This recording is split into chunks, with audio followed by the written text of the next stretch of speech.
Ever notice how some music just feels timeless? Yeah. You know, like you can listen to it years later and it's still got that same energy. Right. But then there's other genres, they kind of blaze bright and then They're gone. they disappear almost as quickly as they came. Yeah, like a fad.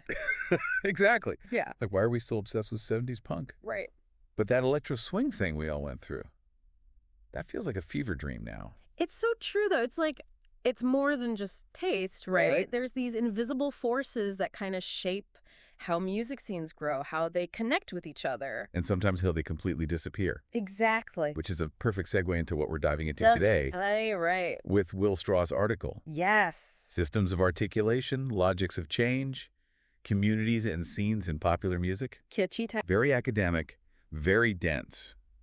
But we're going to break it down, don't worry. We will. Essentially, it's about how the very idea of a music community is tied to place time. Okay. And those unspoken rules of what's considered cool, what's considered in, all of that. Well, what's fascinating is that Straw wrote this back in 1991, Okay.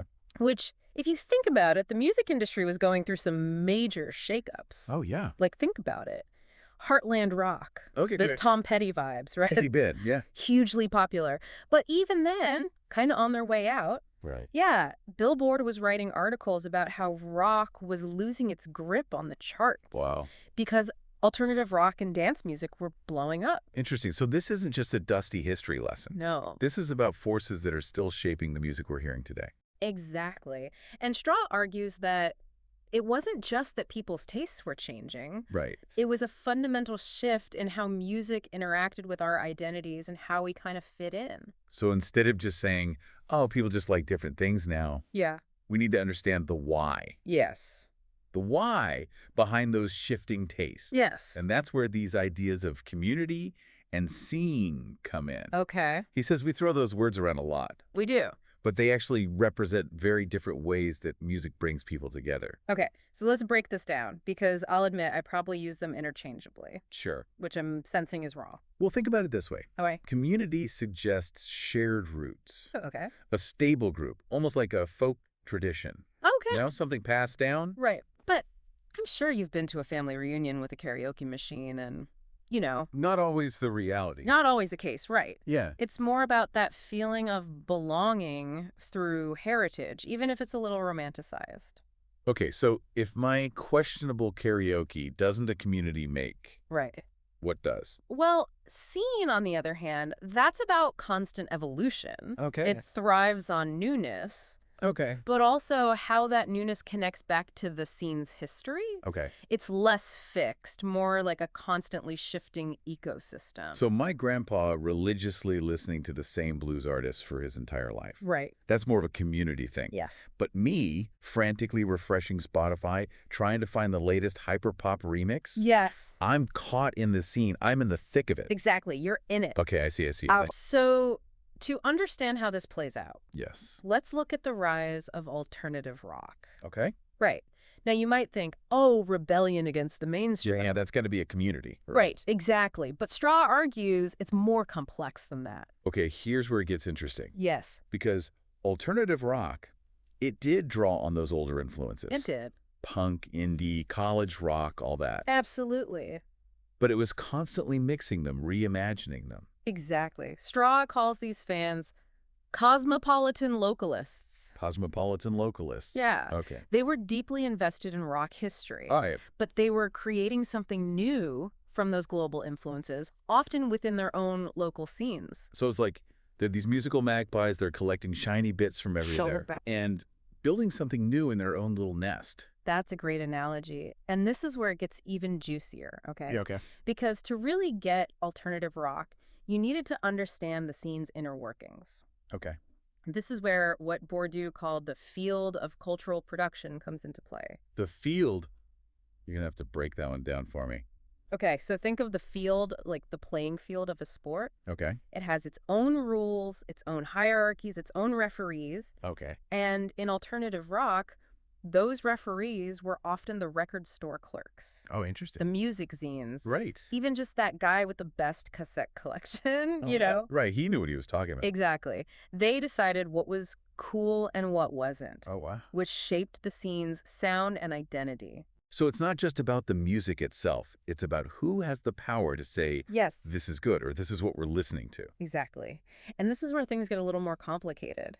Okay. Because those tastemakers, even with the best intentions, often came with their own biases. Which meant that alternative rock, for all its rebellious spirit, ended up not being the most diverse scene. That's putting it mildly, yeah. Okay. The same focus on history and authenticity that made alternative rock unique also created some blind spots, which Straw acknowledges. Interesting. So it's like the same forces that pushed alternative rock forward kind of held it back too. Yeah, it's a really common tension. Fascinating. In music history. Yeah, for sure.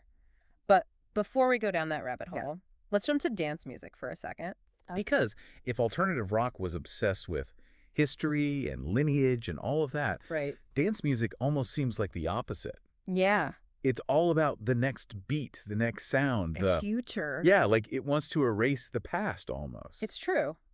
When a new dance music genre pops up, it does feel like everyone's trying to catch the wave before it crashes, you know? Totally. It's less about erasing the past and more about absorbing it, reinterpreting it. Okay. Right? Like, think about how geographically diverse dance music is. That's true. You've got Detroit techno, Miami bass, Chicago house. So many. All these different scenes, each one carving out its own space, not just through the music itself, but by who's in the club, literally drawing lines in the sand. It's like each city throws its own musical party. Yeah. And if your sound is not fresh, you are out in the cold. Exactly. But then those sounds don't just stay put, do they? Right. They evolve. They transform into global trends. Yeah. It's constantly evolving, pulling from older elements, but always chasing that new. Okay, so it's not just like a clean break. It's taking what's come before. Absolutely. And remixing it, literally. Exactly. And even today, like, electronic music still wrestles with this tension. Interesting. The pull between authenticity, you know? Think soulful vocals or live instruments versus those futuristic studio-crafted sounds. So it's like this constant conversation happening within the music itself. Yes. Between the soul of it and the technology that's used to create it. Exactly. Man, that actually makes a lot of those arguments about selling out make more sense now. Right. Because it's not so black and white. It's way more nuanced than that, and that's what makes Straw's work so relevant. Even with music evolving so rapidly, especially since the 90s, these logics he's talking about, how scenes operate, how they value novelty, how they connect back to the past, they help us understand the forces shaping the music we love, even in the age of algorithms and streaming. Well, and speaking of which, streaming has exploded since Straw's article. It's like a whole nother planet of music is formed. It really has. So have these digital platforms, have they changed the rules of the game or just created entirely new games altogether? That is the million-dollar question, isn't it? It really is. Because on the one hand, it's easier than ever to disappear down those musical rabbit holes we were talking about. Totally. You can find a microgenre for practically anything now. Oh, absolutely. It's incredible. It's amazing. But there's always a but. There's always a but, right. Yeah.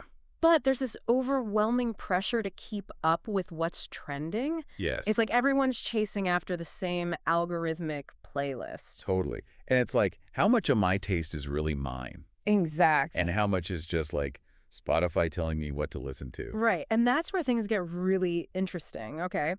Remember how we were talking about alternative rock and its relationship to time? Right.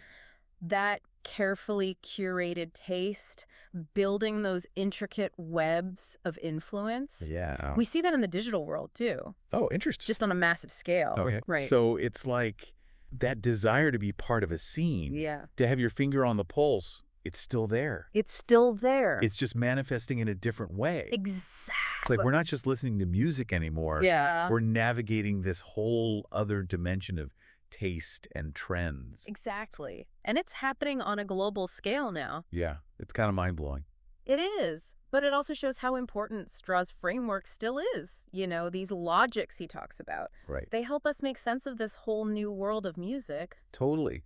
Like, think about how many people are discovering 70s funk through a Spotify playlist now, right? Exactly. It's like these genres are getting a second life, a third life even. And that's the paradox of streaming, isn't it? It really is. It gives us more choice than ever. But it also pushes us towards what everyone else is listening to. It's like this constant tug of war. Yes. Between individual taste and then those collective listening habits. Absolutely. And the stakes are even higher now, right? Oh, for sure. Because these dynamics, they don't just shape our playlist, they have real-world consequences. Yeah, yeah. For artists, for the music industry, for how we understand culture itself. It's a lot to unpack. It really is. So if Straw's framework helps us understand the past and present of music, I mean, how do we even begin to use it to make sense of the future? Right, because the way things are evolving. Right. Who knows what it even looks like in 5-10 years? Exactly. And that's where you, dear listener, come in. Ooh, I like it. Because understanding these logics, it's the first step to becoming a more conscious listener, I think. It's about asking yourself, what are the forces that are shaping my listening experience?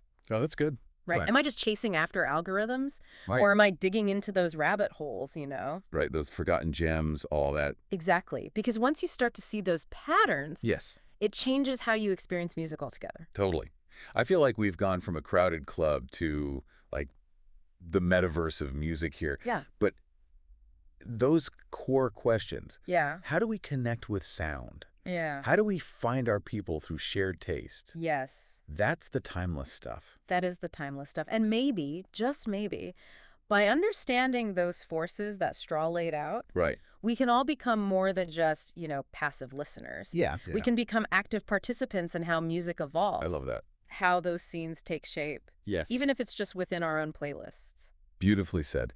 And on that note, I think we're going to wrap up this deep dive. I think so, too. Into the fascinating world of music scenes and communities. It's been fun. Make sure to check out Will Straw's full article. Yes. Do it. We'll link to it in the show notes. It's a thought-provoking read, even, 30 years later. Amazing. Who knows? Maybe it'll inspire you to start your own little musical scene right here in the digital age. Now there's a concept. Until next time, everyone keep those playlists spinning. Keep them going. And those conversations going. Yes. We will be back soon with another deep dive into a topic that's sure to make you think. Always. And maybe even tap your feet along the way.